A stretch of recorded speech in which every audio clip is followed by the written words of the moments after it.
बीड केज तालुका येथील सरपंच संतोष देशमुख यांच्या अपहरण आणि हत्येच्या घटनेने संपूर्ण बीड जिल्ह्यात खळबळ उडाली आहे। सोमवारी झालेल्या या घटनेत संतोष देशमुख आणि त्यांचा चालक मस्साजोगकडे जात असताना डोणगावजवळ अज्ञात व्यक्तींनी त्यांच्या गाडीचा पाठलाग करून ती अडवली।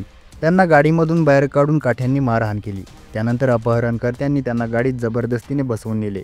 काही तासांनी बोरगाव दहिटाणा रस्त्यावर त्यांचा मृतदेह आढळला। या प्रकरणी केज पोलीस ठाण्यात 6 आरोपींवर गुन्हा दाखल झाला आहे। आरोपींच्या शोधासाठी पोलिसांनी 6 विशेष पथके तयार केली असून तांबवा गावाजवळील शिवारातून 2 आरोपींना अटक करण्यात आली आहे। उर्वरित आरोपींना पकडण्यासाठी धाराशिव आणि बीड जिल्ह्यात शोध मोहीम सुरू आहे। अप्पर पोलीस अधीक्षक सचिन पांडकर यांनी सांगितले की उर्वरित आरोपींना लवकरच अटक केली जाईल।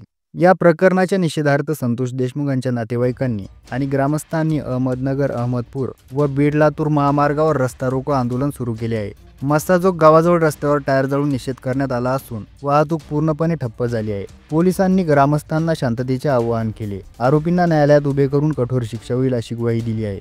संपूर्ण जिल्ह्याचे लक्ष आता उर्वरित आरोपींना अटक आणि न्याय प्रक्रियेच्या दिशेने लागले आहे।